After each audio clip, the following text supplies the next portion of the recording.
Hi hello welcome to Digi Loans. ఈరోజు insurance గురించి మనతో మాట్లాడడానికి Digi Loans business head Vikrant garu మనతో పాటు ఉన్నారు. సార్ని అడిగి మనకున్న డౌట్స్ కానీ లైఫ్ ఇన్సూరెన్స్ గురించి తెలుసుకుందాం. హాయ్ సార్, నమస్కారం. నమస్తే అండి.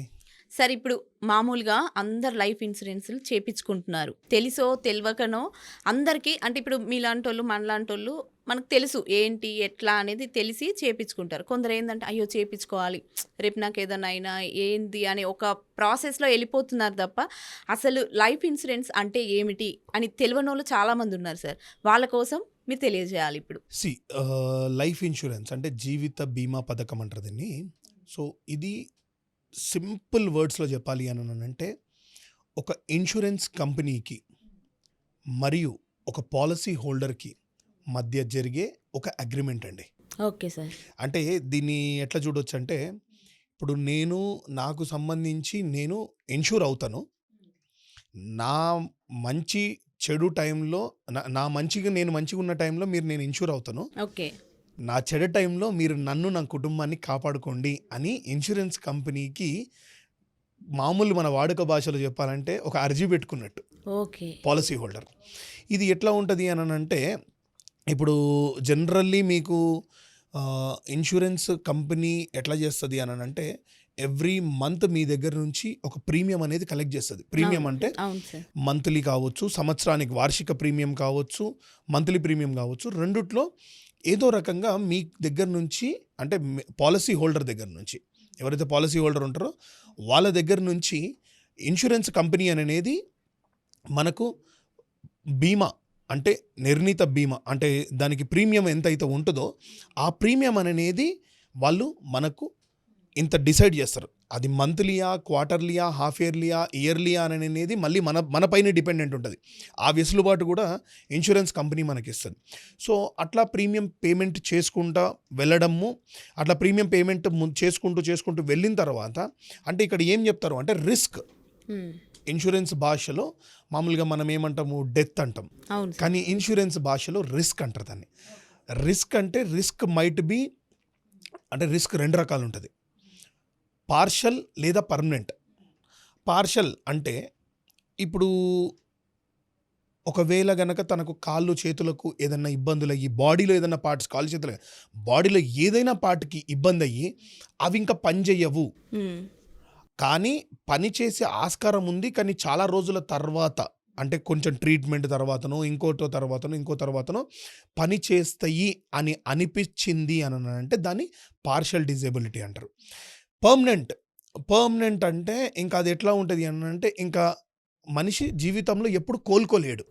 ఇంకా పర్మనెంట్గా అయితే డెత్ కావచ్చు, లేదంటే మన బాడీలో ఉన్న ఏ అవయవాలు కావచ్చు, ఇవి ఏవి కూడా పనిచేయకుండా పర్మనెంట్గా ఉండిపోయేదాన్ని పర్మనెంట్గా డిజేబిలిటీస్ అంటారు.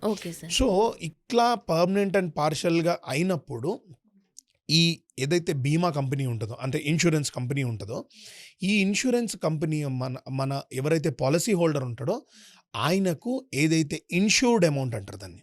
అంటే ఇప్పుడు నేనేం చేస్తాను, నాకు ఒకవేళ నేను నా భార్య పిల్లలు రేపొద్దున నాకు నా తదనంతరం ఇబ్బంది పడకూడదు అనుకుంటే నేనేం చేస్తానంటే, ఈరోజు ఉన్న మార్కెట్ స్ట్రాటజీని బట్టి నేనేం చేస్తానంటే, 1 కోటి రూపాయలది, 2 కోట్లది, 5 కోట్లది, 10 కోట్లది, నా ఇన్కమ్ని, నా తాహత్తుని పట్టుకొని నేను ఆ పాలసీ అనేది కొనడం జరుగుతుంది.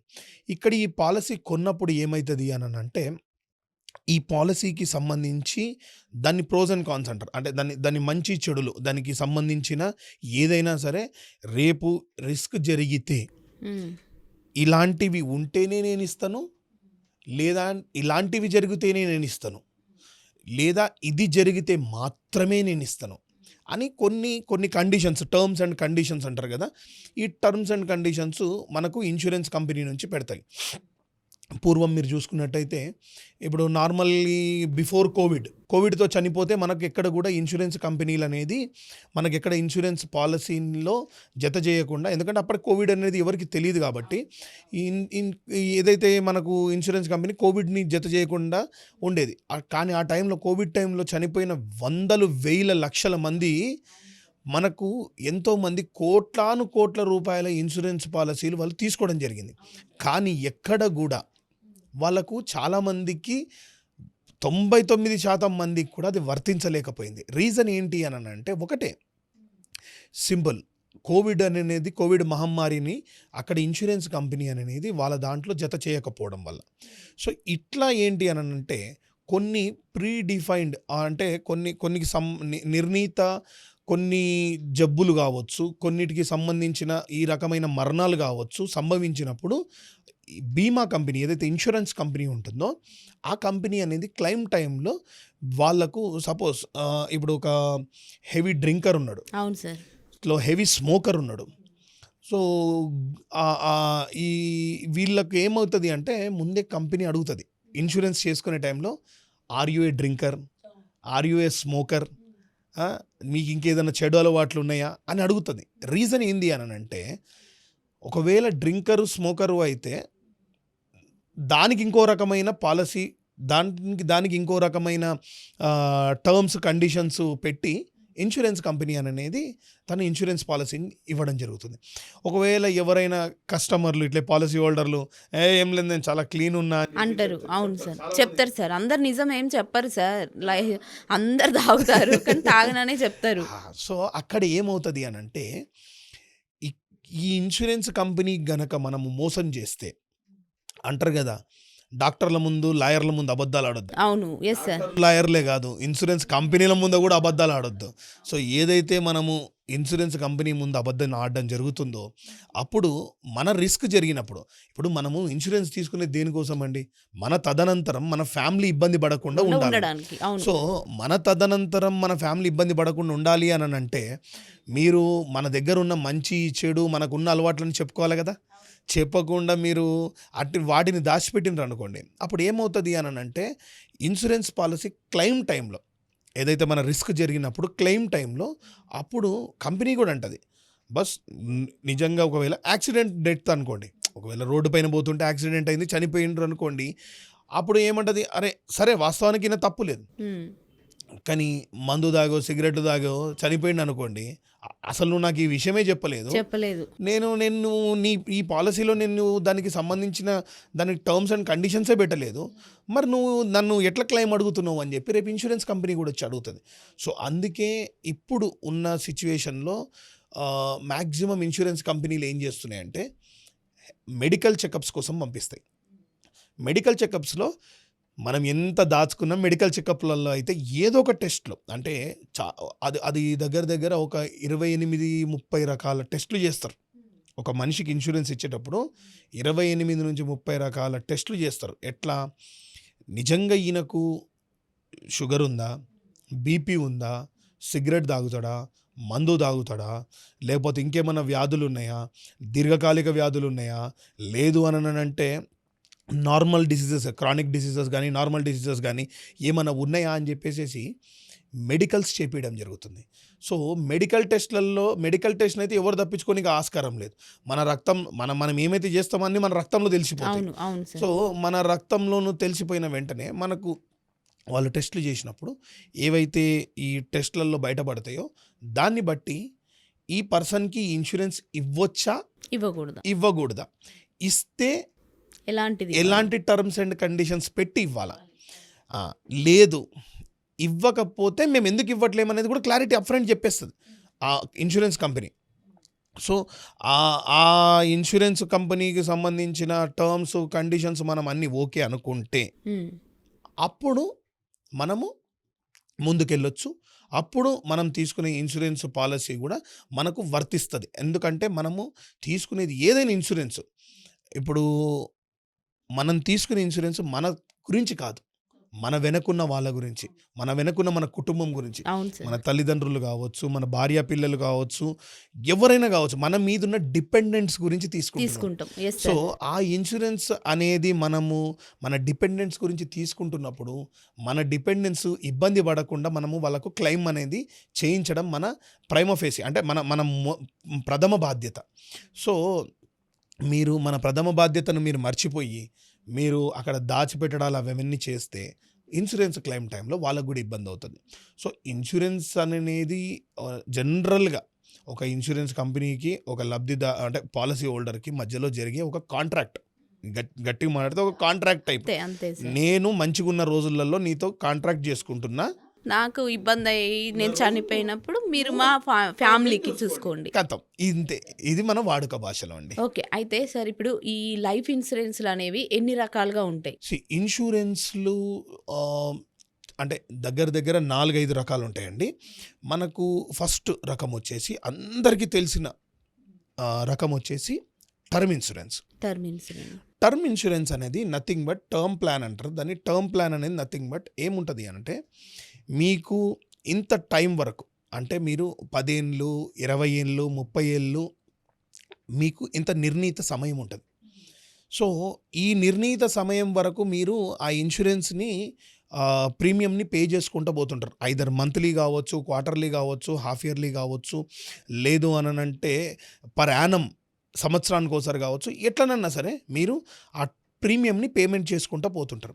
సో ప్రీమియంని పేమెంట్ చేసుకుంటూ పోయేటప్పుడు ఏమవుతుంది అనంటే ఇన్సూరెన్స్ కంపెనీ కొన్ని టర్మ్స్ అండ్ కండిషన్స్ పెడుతుంది. అంటే ఈ టర్మ్ ఇన్సూరెన్స్ తీసుకునేటప్పుడు ఎట్లా ఉంటుంది అంటే ఎట్లా పడితే అట్లా ఎవరికి పడితే వాళ్ళకు ఎంత వాల్యూ పడితే అంత వాల్యూ టర్మ్ ఇన్సూరెన్స్ ఏ కంపెనీ ఇవ్వదు.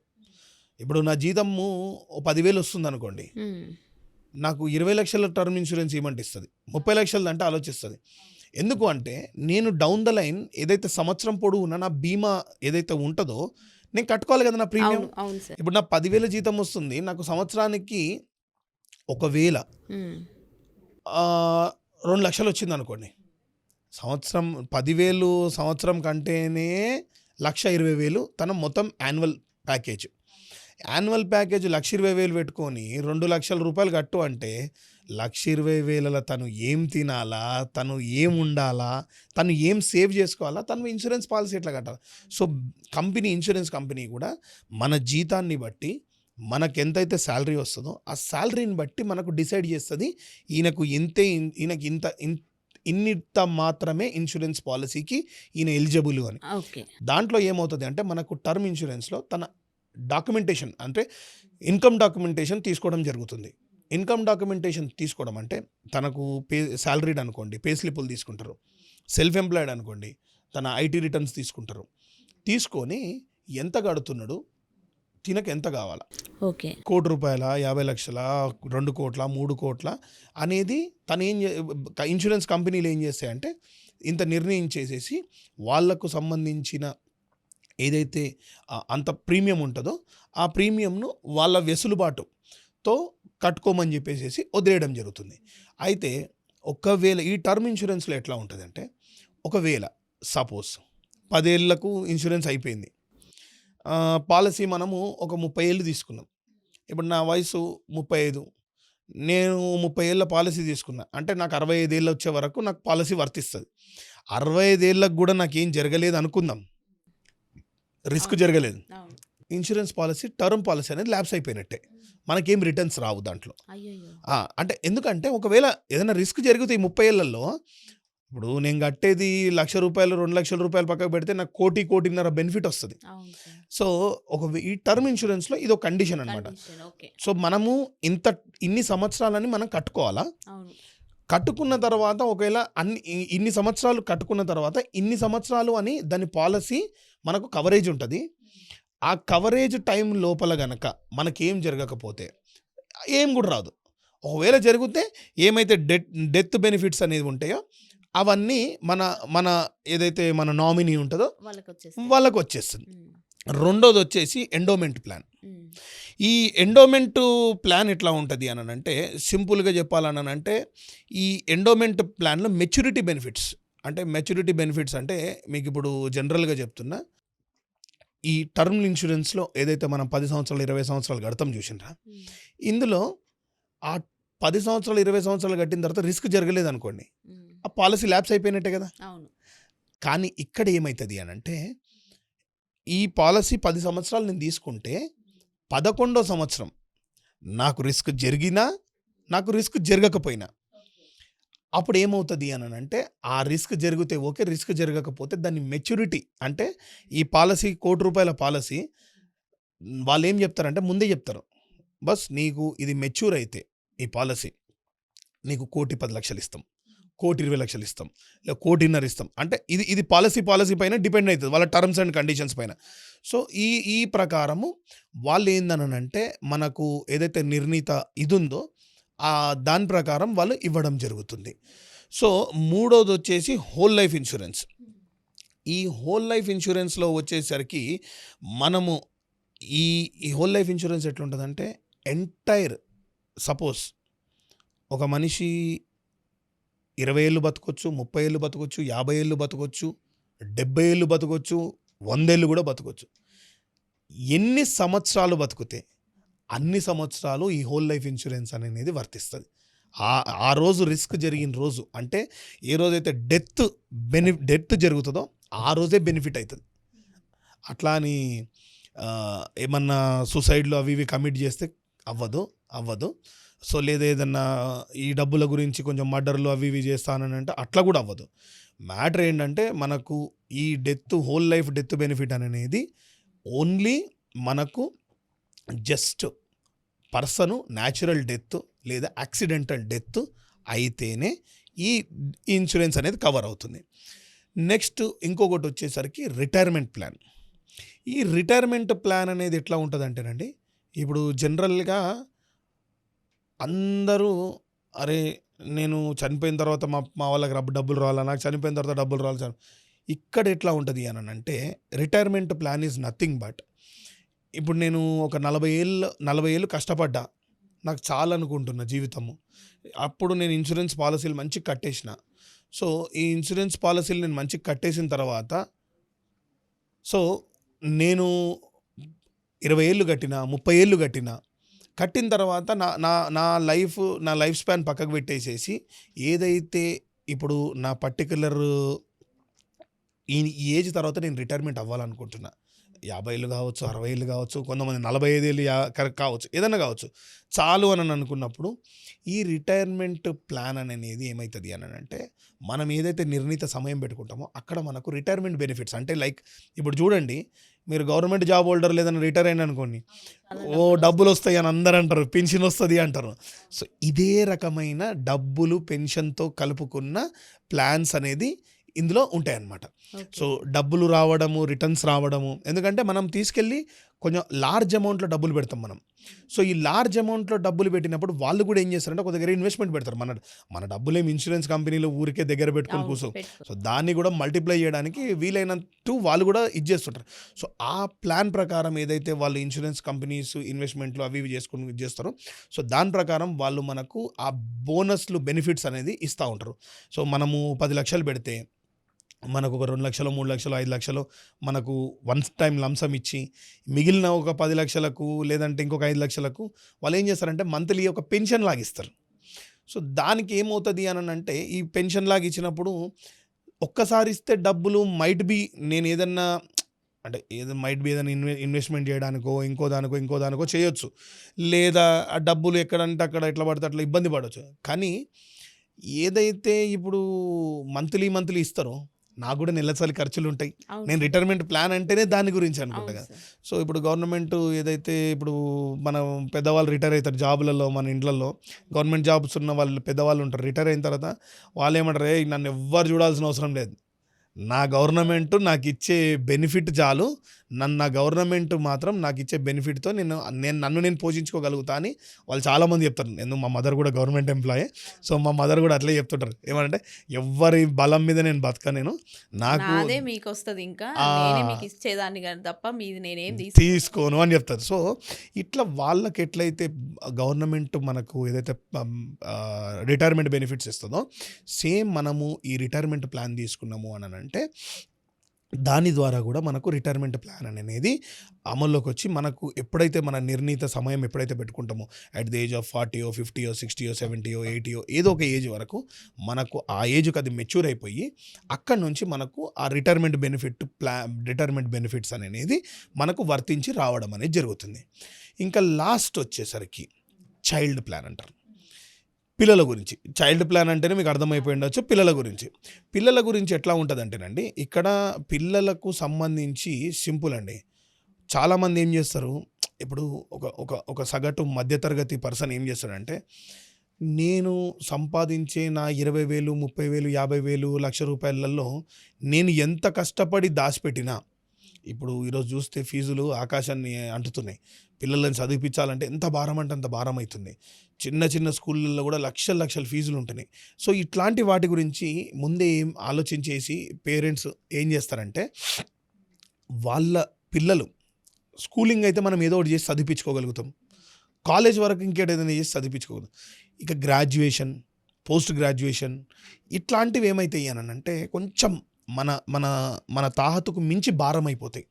పిల్లలు చదువుదామని ఉన్నా సరే మన దగ్గర ఆ టైంలో ఒకవేళ డబ్బులు లేవనుకోండి, చాలా ఇబ్బంది పడాల్సి వస్తుంది. మనం అవును సార్. వాళ్ళని కూడా ఇబ్బంది పెట్టాల్సి వస్తుంది. అంటే ఇప్పుడు మంచి ర్యాంక్తో పాస్ అయినరు, బేటా నా దగ్గర డబ్బులు లేవు అని అంటే వాళ్ళు కూడా కొంచెం ఇబ్బంది పడతారు. సో ఈ ఈ ఇబ్బందులు వాళ్ళు పడకుండా చిల్డ్రన్ బెనిఫిట్ ప్లాన్ అంటే, చైల్డ్ బెనిఫిట్ ప్లాన్లో ఎట్లుంటుందంటే, ఇప్పుడు మీకు ఆడపిల్లలకు చదువుతో పాటు వాళ్ళ పెళ్లి వరకు కూడా మనం చూసుకునేటట్టు కొన్ని స్కీమ్స్ ఉంటాయి ఇన్సూరెన్స్లో. దాంతోపాటు మగపిల్లగాడు కానీ ఆడపిల్లలు కానీ ఇర్రెస్పెక్టివ్ ఆఫ్ జెండర్తో వాళ్ళకు ఇంత ఏజ్ వరకు వాళ్ళు కట్టుకోవచ్చు. దాని తర్వాత ఏదైతే మన చదువుకు సంబంధించిన ఆ నిర్ణీత ఫీజులు అవి ఇవి ఉంటాయో ఇన్సూరెన్స్ కంపెనీ వాళ్ళు మనకు ప్రొవైడ్ చేయడము. సో ఇట్లా ఇర్రెస్పెక్టివ్ ఆఫ్, అంటే మన చదువు కావచ్చు, పిల్లల పెళ్ళిళ్ళు కావచ్చు, లేకపోతే రేపు పొద్దున పిల్లల మంచి చెడు భవిష్యత్తు గురించి వీళ్ళకు ఇన్సూరెన్స్ కంపెనీ అనేది సహాయం చేయడం జరుగుతుందండి. సో ఇట్లా మనకు ఇన్ని రకాల జనరల్ ఇన్సూరెన్సెస్ ఉన్నాయండి. Okay sir, thank you so much. Life insurance అంటే ఏమిటి, అసలు లైఫ్ ఇన్సూరెన్స్ ఎన్ని రకాలుగా ఉండొచ్చు, దాంట్లో ఉండే బెనిఫిట్స్ ఏంది అనేది చాలా చక్కగా వివరించారు sir. Thank you so much. Thank you sir. Thank you అండి. మరి లైఫ్ ఇన్సూరెన్స్కి సంబంధించిన మీకు ఏదైనా ఒకవేళ డౌట్స్ ఉన్నట్టయితే కింద కనిపించే మీ స్క్రీన్పై కనిపించే నంబర్స్కి మాకు డిజిలోన్స్కి కాంటాక్ట్ చేయండి. సో మీకు ఏ డౌట్స్ ఉన్నా మా రిప్రజెంటేటివ్ నిర్ణీత డిపార్ట్మెంట్ నుంచి మీకు టచ్లోకి వచ్చేసి మీ డౌట్స్ అన్ని క్లియర్ చేసి మీకు ఎటువంటి ఇన్సూరెన్స్కి సంబంధించిన సహాయమైనా అందించగలడు. థ్యాంక్ యూ సో మచ్ అండి.